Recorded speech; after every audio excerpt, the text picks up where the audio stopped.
Hello dear friends, you are most welcome at Study IS with PN Sharma. Dear friends, आज हमारे third lecture है economics का, जिसमें हम यूपीएससी का कंप्लीट सिलेबस प्री और मेंस का कवर करेंगे।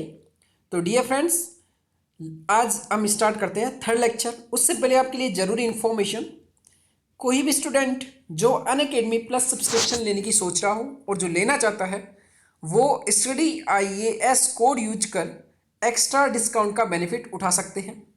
मीन्स जनरली जो हम कोई भी कोड यूज करोगे तो आपको एक्स्ट्रा डिस्काउंट नहीं मिलेगा, लेकिन आप अगर स्टडी IAS यूज करोगे कोड तो आपको एक्स्ट्रा डिस्काउंट प्लस प्लेटफॉर्म पर मिलेगा। तो इसका बेनिफिट आप उठाना ना भूलें।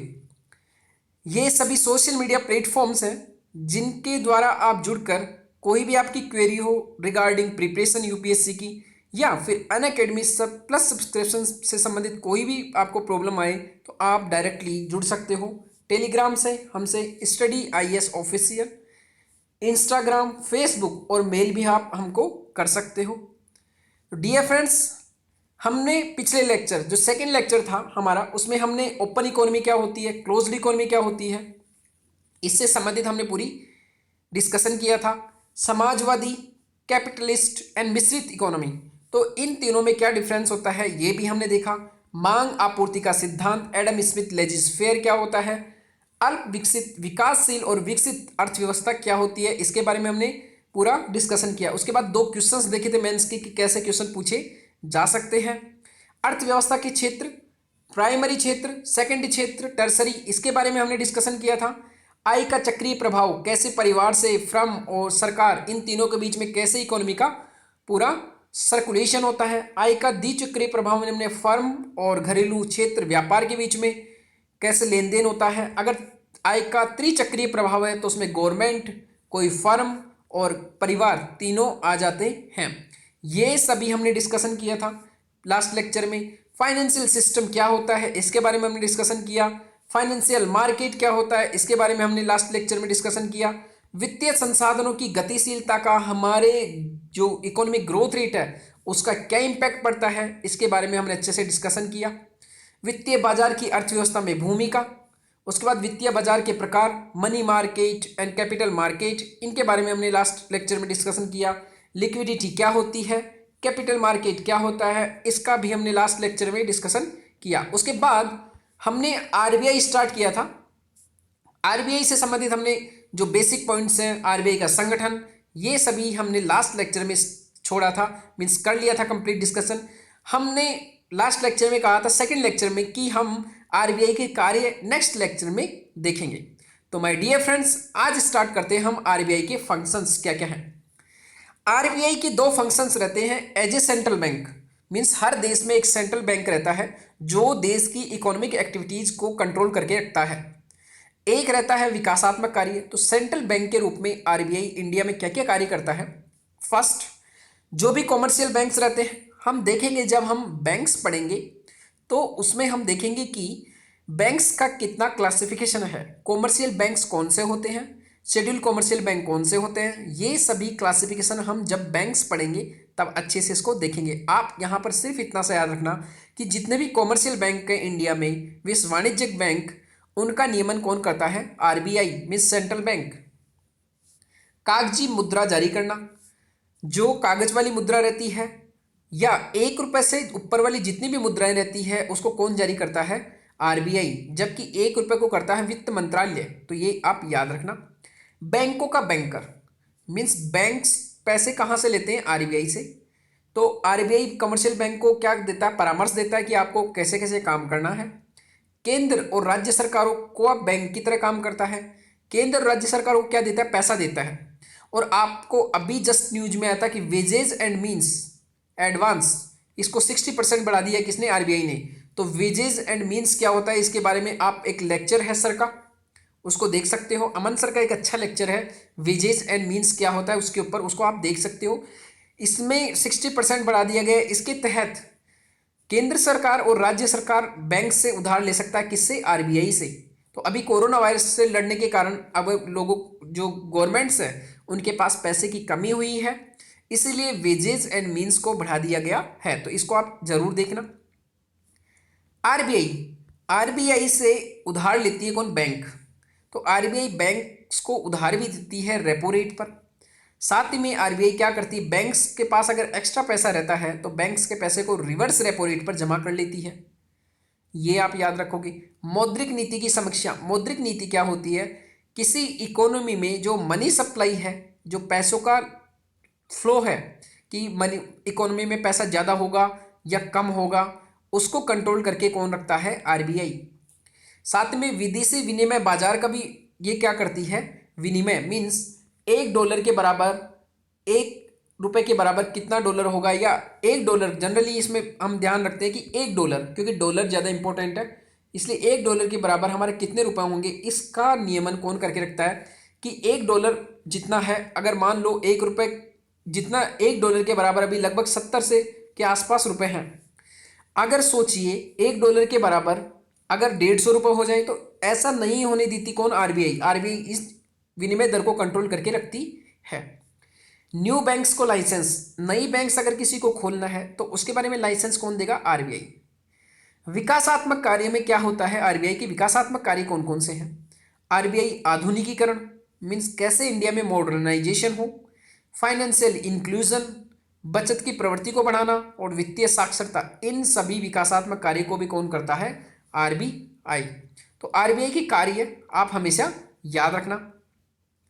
आरबीआई की अर्थव्यवस्था में क्या भूमिका है, इन्फ्लेशन को कंट्रोल करके रखना।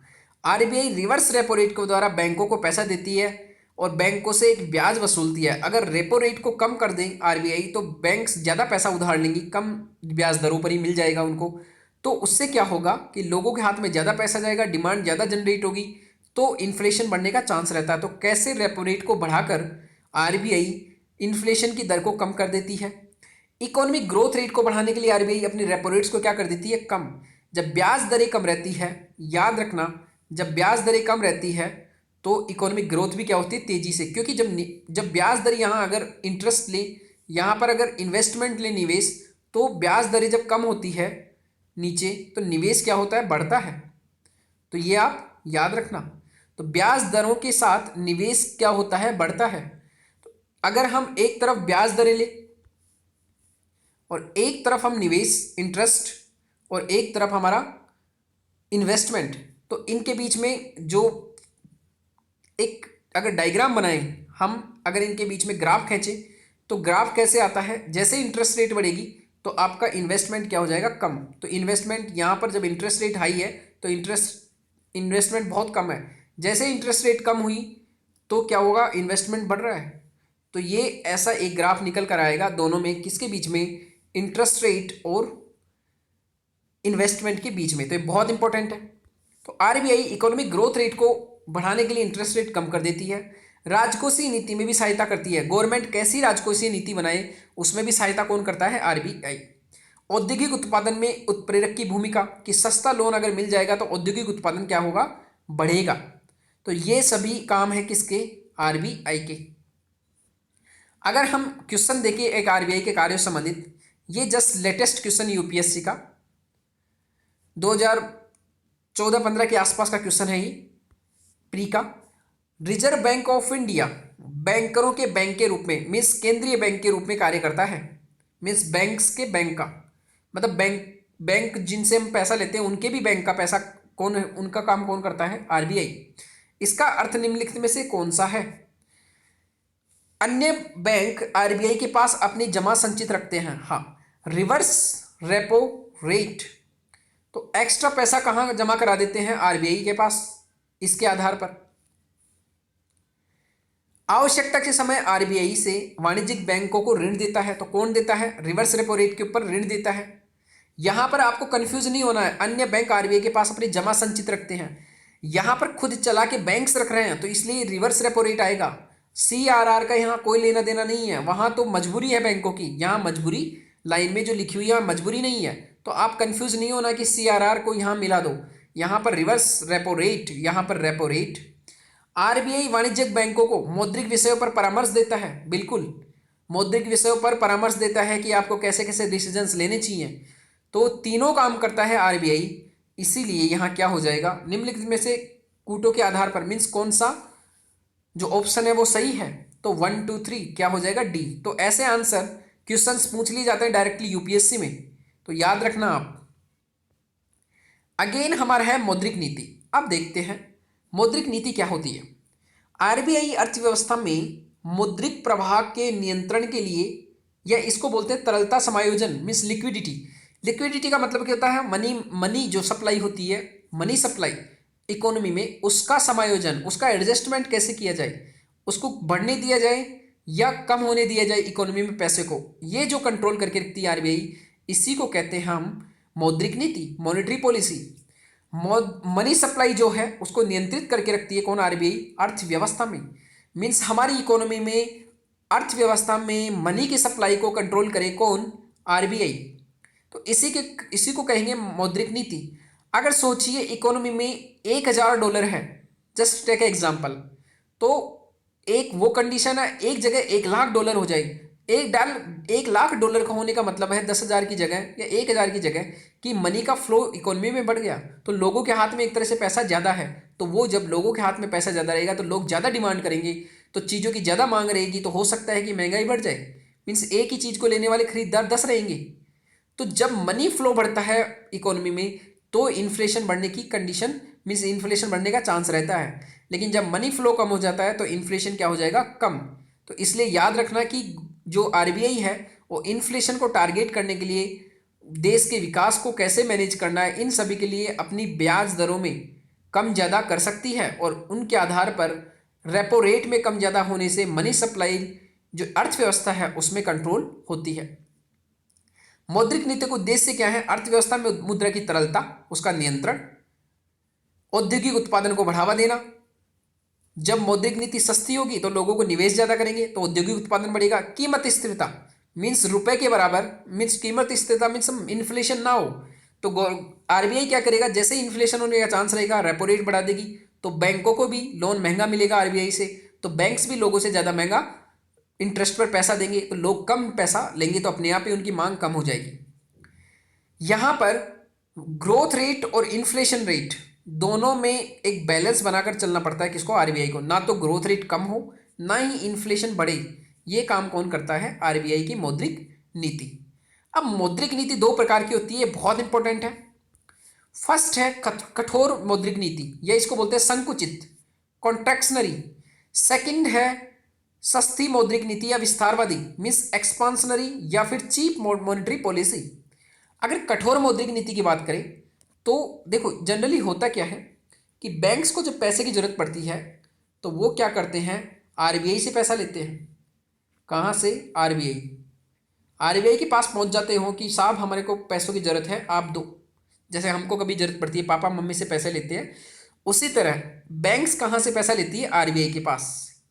आरबीआई से जब उनको पैसा लेना रहता है तो आरबीआई उनको पैसा तो दे देती है कि लो, बट आपको इंटरेस्ट देना पड़ेगा। बैंक्स को बोलती है कि आपको इंटरेस्ट देना पड़ेगा। बैंक्स पूछती है कि कितना देना पड़ेगा, तो आरबीआई बोलता है कि ये डिसाइड होगा मेरी रेपो रेट से।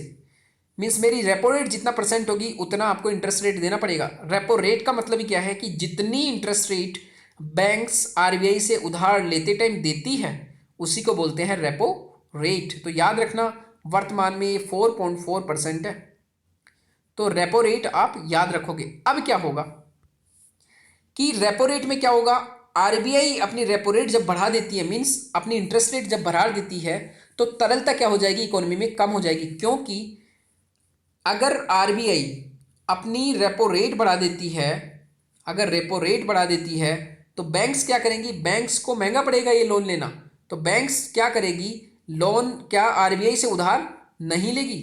अब जब आरबीआई से उधार नहीं लेगी बैंक, तो बैंक के हाथ में पैसा कम रहेगा, तो लोगों को कम पैसा देगी ब्याज पर, और देगी भी तो बहुत महंगा देगी, तो लोग लेंगे नहीं। इसलिए क्या होगी, तरलता इकोनॉमी में कम हो जाएगी, मीन्स मनी की सप्लाई कम हो गई, तो डिमांड भी कम हो जाएगी। जब मनी की सप्लाई कम है किसी इकोनॉमी में, मीन्स लोगों के हाथ में कम पैसा है, तो डिमांड भी कम करेंगे।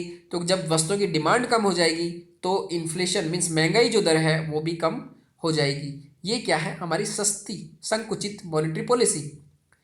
ग्रोथ रेट पर इसका नेगेटिव इंपैक्ट पड़ सकता है, क्योंकि जब हम कठोर मौद्रिक नीति अपनाते हैं, इट मीन्स हम मनी का फ्लो इकोनॉमी में कम कर रहे हैं। मीन्स लोगों के हाथ में कम पैसा है तो कम पैसे खरीदेंगे चीज़ें, तो जब कम चीज़ें खरीदेंगे तो उत्पादन क्या हो जाएगा, धीरे धीरे कम। तो हम जानते हैं कि जीडीपी क्या होती है, ग्रोस डोमेस्टिक प्रोडक्ट मीन्स वस्तु और सेवाओं का कितना ज़्यादा उत्पादन हो रहा है किसी इकोनॉमी में, किसी अर्थव्यवस्था में, उसी को बोलेंगे जीडीपी। और ग्रोथ रेट, तो ग्रोथ रेट कम हो जाएगी यहाँ पर, क्योंकि यहाँ पर हम जब रेपो रेट बढ़ती है तो तरलता इकोनॉमी में घट जाती है। लिक्विडिटी, अगर लिक्विडिटी कम होती है तो इंटरेस्ट, जो इंडस्ट्रियल प्रोडक्शन है वो उसके ऊपर भी नेगेटिव इम्पैक्ट पड़ता है, क्योंकि जितना पैसा इंडस्ट्री को चाहिए उतना पैसा नहीं मिल पाता है। सस्ती या विस्तारित मॉनेटरी पॉलिसी, ये क्या होती है, जब आरबीआई अपनी रेपो रेट को कम कर देता है, तो जब आरबीआई अपनी रेपो रेट को कम करेगा तो मार्केट में पैसा ज़्यादा आएगा, क्योंकि बैंक्स लोग जो आरबीआई से पैसा ज़्यादा से ज़्यादा लेगा और लोगों को खूब बांटेगी बैंक्स। इससे आर्थिक मंदी दूर हो सकती है क्योंकि निवेश बढ़ेगा। और इन्फ्लेशन यहाँ पर नेगेटिव इम्पैक्ट डाल सकता है कि सभी लोगों के हाथ में सस्ता लोन मिल जाएगा तो वो डिमांड भी ज़्यादा करेंगे।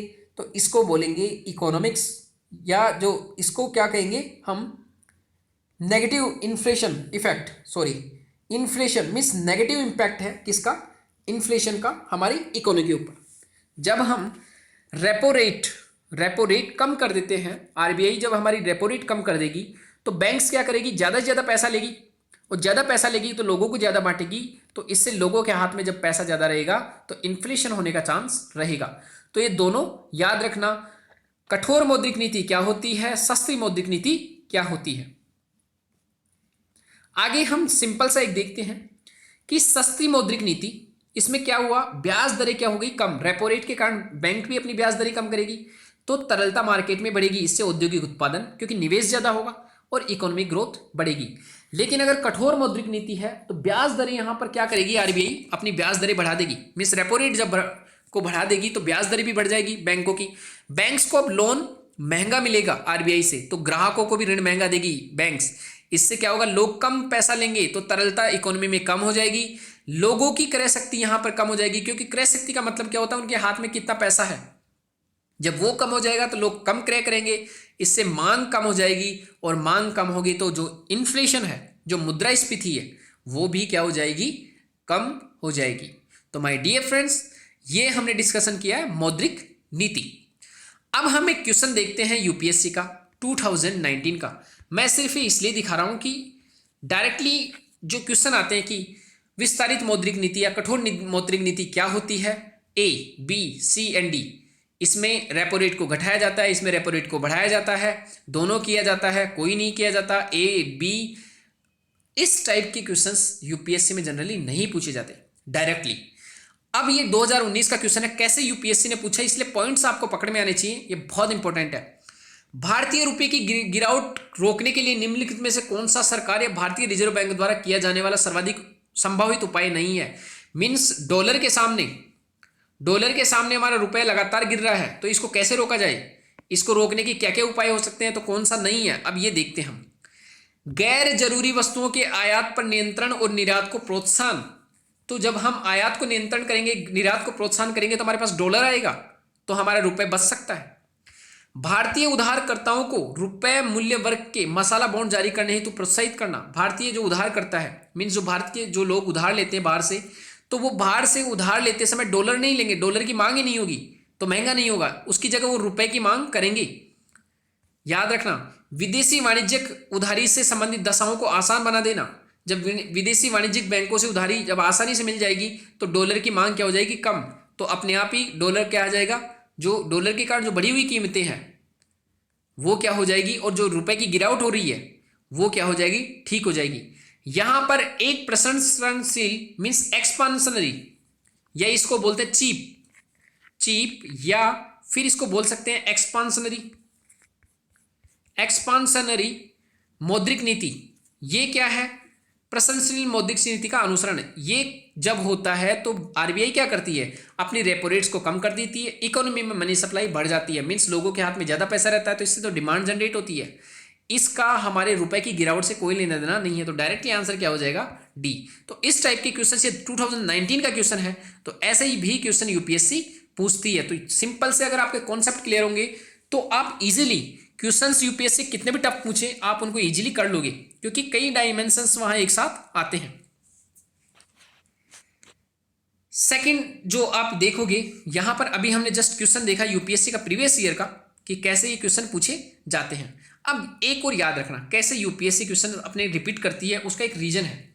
यहां पर ऐसा लग रहा है कि क्वेश्चन रिपीट नहीं है, लेकिन आप याद रखना ये क्वेश्चन एक तरह से रिपीट है, क्योंकि गैर जरूरी वस्तुओं के आयात पर नियंत्रण और निर्यात को प्रोत्साहन, ये कई बार हम जब आयात निर्यात पढ़ते हैं बैलेंस ऑफ पेमेंट, तो वहां पर आता है कि कैसे हमारी इकोनॉमी में वैल्यू कम होती है रुपए की, उसमें इसका रोल है। मसाला बॉन्ड, ये क्वेश्चन यूपीएससी में पूछा जा चुका है पहले ही, तो अगर आपको ये पता होता है कि मसाला बॉन्ड क्या काम करता है तो आप इजीली इस ऑप्शन को क्या कर देते, गलत, मीन्स इस ऑप्शन को आप निकाल सकते थे अपने हिसाब से। यहां पर गैर जरूरी वस्तुओं के आयात पर नियंत्रण और निर्यात को प्रोत्साहन, इसको भी आप कर सकते थे कि जब आयात को नियंत्रण करेंगे और निर्यात करेंगे तो हमको डॉलर ज्यादा मिलेगा, विदेशी आय मुद्रा ज्यादा मिलेगी, तो यहां इसके आधार पर कर सकते थे। विदेशी वाणिज्य उधारी से संबंधित दशाओं को आसान बनाना, तो यहां पर ये थोड़ा सा नया रहता, बाकी ये आपका जानकार रहता डी ऑप्शन। तो यहां पर आप ऐसे पहले से अगर पढ़ी हुई चीजें हैं तो क्वेश्चंस करना क्या हो जाता है, आसानी से बन जाते हैं। अब हम देखते हैं मौद्रिक नीति या साख नियंत्रण नीति। मौद्रिक नीति समीक्षा या मौद्रिक नीति कमेटी, वो भी आगे आएगी, उसका पढ़ेंगे कि कितने सदस्य रहते हैं, उनका काम क्या रहता है मेनली, वो भी हम पढ़ेंगे। अब मौद्रिक नीति के उपकरण, मीन्स इसमें कौन कौन से, मौद्रिक नीति का मतलब क्या होता है कि हमारी इकोनॉमी जो है उसमें हम मनी के सप्लाई को कैसे कंट्रोल करें, वही क्या थी हमारी मौद्रिक नीति, मॉनेटरी पॉलिसी। तो मॉनेटरी पॉलिसी में कौन कौन से हम इंस्ट्रूमेंट्स यूज करें जिसके द्वारा हम मनी सप्लाई को कंट्रोल करें मार्केट में, तो उसके लिए दो उपकरण हैं, एक है मात्रात्मक और एक है चयनात्मक। मात्रात्मक में हम इकोनॉमी में जो पैसों का फ्लो है उसको डायरेक्टली क्वांटिटी के रूप में कंट्रोल कर सकते हैं, लेकिन चयनात्मक रूप में हम डायरेक्टली पैसों को कंट्रोल नहीं कर सकते, इनडायरेक्टली ऐसे कुछ काम करेंगे जिससे जो इकोनॉमी है उसमें पैसे का फ्लो हम रोक सके या मैनेज कर सके। अब यहां पर मात्रात्मक में कौन कौन से आएंगे, मौद्रिक नीति समिति मीन्स मौद्रिक जो मॉनेटरी पॉलिसी है उसके क्वांटिटेटिव टूल्स कौन कौन से हैं, उसमें हम एक देखेंगे first LAF liquidity adjustment facility, उसमें दो आते हैं repo rate and reverse repo rate. Variable reserve ratio, उसमें एक आता है CRR SLR cash reserve ratio और statutory liquidity ratio. Bank rate third, MSF rate marginal standing facility rate, open market operation, ये कहीं भी दिख जाए तो ये क्या है, RBI की मौद्रिक नीति के सारे इंपॉर्टेंट जो इंस्ट्रूमेंट है वो है। चयनात्मक में यहां पर सेलेक्टिव में क्या होता है, डायरेक्टली आप जो मनी सप्लाई उसको कंट्रोल नहीं करते, लेकिन कुछ ऐसे प्रावधान रहते हैं जिनके द्वारा आप मनी सप्लाई को कंट्रोल कर सकते हो, जैसे मार्जिन निर्धारण, सीमा निर्धारण। सीमा निर्धारण में क्या होता है कि यहां पर पहले ही फिक्स कर दिया जाता है कि आपको 1 हेक्टेयर जमीन के बदले कितना लोन मिलेगा। सोचिए आज 1 हेक्टेयर की जमीन के बदले आपको 10 लाख का लोन मिल रहा है, आने वाले टाइम में गवर्नमेंट इस रूल को बदलकर ये कर दे कि आने वाले टाइम में 1 हेक्टेयर जमीन से या तो 10 लाख से ज्यादा मिल सकता है या कम मिल सकता है। तो इन दोनों केस में गवर्नमेंट क्या कर सकती है, मनी सप्लाई को इकोनॉमी में रोक सकती है, उस पर क्या कर सकती है, बढ़ा भी सकती है, कम भी कर सकती है। नैतिक दबाव, नैतिक दबाव में क्या होती है, जब आरबीआई अपने इंटरेस्ट रेट कम करता है, अपने इंटरेस्ट रेट जब कम कर देता है तो बैंकों के ऊपर भी दबाव रहता है कि वो भी अपने इंटरेस्ट रेट मींस ब्याज दरें कम करे, तो यही क्या है, चयनात्मक। सेकंड, साख राशनिंग, जब भी क्रेडिट राशनिंग में क्या होता है कि कोई भी बैंक है वो पर्टिकुलर क्षेत्र को उसको बनाया गया है कि इस क्षेत्र को आपको इतना पैसा तो जाना ही चाहिए, तो हमारे यहाँ 40% जो है उसको बोलते हैं प्रायोरिटी सेक्टर लैंडिंग, मीन्स उस क्षेत्र को देना ही पड़ेगा गरीबों को, एनर्जी के लिए, लाइट के लिए, पीने के पानी के लिए, ये सभी जो चीज़ें हैं, टेलीफोन के लिए, ये बेसिक जरूरी चीज़ें हैं, इनके लिए आपको देना ही पड़ेगा। तो साख राशनिंग उसमें क्या कर दिया जाता है, ये पर्टिकुलर आप जो क्रेडिट है बैंकों का उसको पर्टिकुलर एक डायरेक्शन की तरफ आप मोड़ देते हो, तो ये काम कौन करता है, आरबीआई। तो याद रखना, मात्रात्मक उपकरण मींस क्वांटिटेटिव टूल्स, इसमें आरबीआई प्रत्यक्ष रूप से इकोनॉमी में मुद्रा की मात्रा का नियंत्रण करती है। तो यहां पर प्रत्यक्ष रूप से अगर मात्रा की नियंत्रण करे आरबीआई, और किस लिए करती है कि इकोनॉमी ग्रोथ रेट भी चलती रहे और इन्फ्लेशन रेट भी ना बढ़े, दोनों में बैलेंस बना रहे, सामंजस्य, वो किसके द्वारा, मॉनेटरी पॉलिसी के द्वारा ऐसा करके रखती है कौन, आरबीआई। अब आगे बढ़ने से पहले एक यूपीएससी का क्वेश्चन देखते हैं हम, सिंपल सा क्वेश्चन है यहां पर जो प्रीवियस ईयर में पूछा गया कि भारतीय अर्थव्यवस्था के संदर्भ में निम्नलिखित पर विचार कीजिए। यहां पर ये कह रहा है कि कौन सा उपयुक्त में से कौन सा मौद्रिक नीति के घटक हैं। तो हो सके तो कोशिश करना, आप इसको कोशिश करना कि इसमें अर्थव्यवस्था के संदर्भ में निम्नलिखित पर विचार कीजिए कौन कौन से हैं। बैंक रेट है, यहाँ पर खुली बाजार कार्यवाही है, पब्लिक डेप्थ है, पब्लिक रेवेन्यू। तो कौन सी इन सभी में से जो मौद्रिक नीति है उसका पार्ट है। आगे यहां पर क्या है, bank rate, marginal standing facility and open market operation. तो याद रखना ये दो भी इसमें शामिल है, marginal standing facility, open market operation. इन सभी एक एक का आगे डिस्कशन करेंगे। तो कौन सी मौद्रिक नीति के घटक है उस क्वेश्चन को आप जरूर सोल्व करके क्वेश्चन को आप कमेंट बॉक्स में कमेंट करना कि कौन कौन से क्वेश्चन आंसर उसका क्या होगा। अब है liquidity adjustment facility. Liquidity adjustment facility में दो चीजें आती है, एक RR means reserve repo rate and दूसरा है रिवर्स रेपो रेट। तो आरबीआई एलएएफ के द्वारा क्या करती है, लिक्विडिटी एडजस्टमेंट फैसिलिटी के द्वारा क्या करती है, इकोनॉमी में अल्पकालिक तरलता का समायोजन करती है। मींस कम टाइम के लिए, जनरली ये 65 दिन का एक टाइम पीरियड रहता है, उसमें अल्पकालिक तरलता का समायोजन करती है कौन, आरबीआई।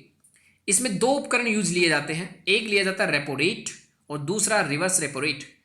अब अल्पकालिक तरलता में जनरली यहां पर जो देखेंगे हम 14 डेज के लिए देखेंगे। अब reverse repo rate and repo rate, यहां दो उपकरण काम आते हैं, किसमें, लिक्विडिटी एडजस्टमेंट फैसिलिटी में, तरलता सामंजस्य अनुपात में। तो यहां पर रेपो रेट क्या होती है, आरबीआई जब अनुसूचित वाणिज्यिक बैंकों को उधार देती है तो कुछ ब्याज दर वसूलती है, उसी ब्याज दर को क्या बोलते हैं, रेपो रेट। और रेपो रेट जब ज्यादा हो जाती है तो मार्केट में तरलता क्या हो जाती है, कम, क्योंकि बैंक्स कम उधार लेगी। और यहां पर अनुसूचित जो वाणिज्यिक बैंक हैं उनमें आरआरबी भी शामिल रहती है, कोऑपरेटिव बैंक्स यहां शामिल नहीं होती। जो शेड्यूल कॉमर्शियल बैंक रहती है, शेड्यूल कॉमर्शियल बैंक, उसमें प्राइवेट बैंक, फॉरेन बैंक और पब्लिक सेक्टर बैंक्स, ये तीनों शामिल हैं, किसमें, अनुसूचित वाणिज्यिक बैंकों में। आरआरबी भी इसमें शामिल है क्योंकि वो एक प्राइवेट बैंक में आती है, rural reserve bank, sorry private नहीं, गवर्नमेंट की बैंक है, वो भी पब्लिक सेक्टर बैंक है। तो आरआरबी ये रूरल क्षेत्र में डेवलपमेंट का काम करती है। और कोऑपरेटिव जो बैंक है वो शेड्यूल कॉमर्शियल बैंक नहीं है, तो उसमें शामिल नहीं होगी। तो याद रखना कि ब्याज दर, वो ब्याज दर जो आरबीआई के द्वारा वसूली जाती है किसी बैंक से जब उनको पैसे की जरूरत पड़ती है तब। रेपो रेट जनरली 1 से 14 दिन के लिए होता है, मींस आप 1 दिन से लेकर 14 दिन तक बैंक के जो आरबीआई है उससे पैसा ले सकते हो। सेकंड है रिवर्स रेपो रेट, मींस अल्पकालिक अवधि के लिए, मींस ये भी 1 से 14 डेज के लिए है। यहां पर क्या होता है, बैंक के पास जब पैसा ज्यादा हो जाता है तो बैंक आरबीआई के पास जमा करा देती है, क्योंकि बैंक्स को आरबीआई से लोन ब्याज दर मिलती है, बैंक्स भी कमाना चाहती है अपना ब्याज दर। जैसे बैंक्स हम लोगों को पैसा देकर पैसा कमाती है, उसी तरह बैंक्स क्या करती है, अपना पैसा आरबीआई के पास रख देती है और आरबीआई से इंटरेस्ट रेट लेना स्टार्ट कर देती है। ये सीआरआर से अलग है, याद रखना, रिवर्स रेपो रेट। आरबीआई क्या करती है, इससे जो मुद्रा बाजार है, मींस मनी मार्केट है, जिसमें 365 दिन काम चलता है केवल, उस मनी बाजार में अतिरिक्त तरलता अगर हो, मींस किसी के पास ज्यादा पैसा आ जाए या बैंक में ज्यादा पैसा आ जाए अचानक, तो उस पैसे को अपने यहां जमा कर लेती है बैंक के थ्रू, जिससे तरलता, जो अनावश्यक तरलता इकोनॉमी में, उसका अवशोषण कर लेती है। तो अगर रिवर्स रेपो रेट बढ़ता है, मींस बैंक्स ज्यादा अगर ब्याज दर देती है, जो आरबीआई है बैंक्स को ज्यादा ब्याज दर देती है, तो बैंक्स क्या करेगी, अपना पैसा जल्दी से कैश में रखेगी बैंक आरबीआई में। इससे हो सकता है कि मनी जो है सप्लाई वो कम हो जाए, तरलता कम हो जाए। और ऐसा अभी हाल ही में किया गया है, हाल ही में आरबीआई ने क्या किया है, जो रिवर्स रेपो रेट है उनको बहुत कम कर दिया गया ताकि लोग पैसे को अपने पास ना रखकर कहीं इन्वेस्ट करें। तो ये आप याद रखना कि आरआरआर का क्या इंपॉर्टेंस है। हमने ये दोनों क्वेश्चन देखा, ये यूपीएससी 2019 का क्वेश्चन है। उसके बाद ये भी क्वेश्चन प्रीवियस ईयर का, हम लगभग 10 साल के पेपर का पूरा डिस्कशन करेंगे, मीन्स ईयर 10 से लेकर हम जो 2019 है वहां तक प्री और मेंस दोनों क्वेश्चनों का हम डिस्कशन करते हुए चलेंगे। ये क्वेश्चन आपको मैंने दिया है, आप कमेंट बॉक्स में जरूर इस क्वेश्चन को सोल्व करें। भारतीय अर्थव्यवस्था के मीन्स कौन कौन से मौद्रिक नीति के घटक हैं, कंपोनेंट है। आगे हम देखेंगे variable reserve ratio. Variable reserve ratio में हम फर्स्ट पढ़ेंगे CRR case reserve ratio, SLR statutory liquidity ratio means सांविधिक तरलता अनुपात। तो स्टैट्यूटरी ये भी हम देखेंगे SLR और CRR।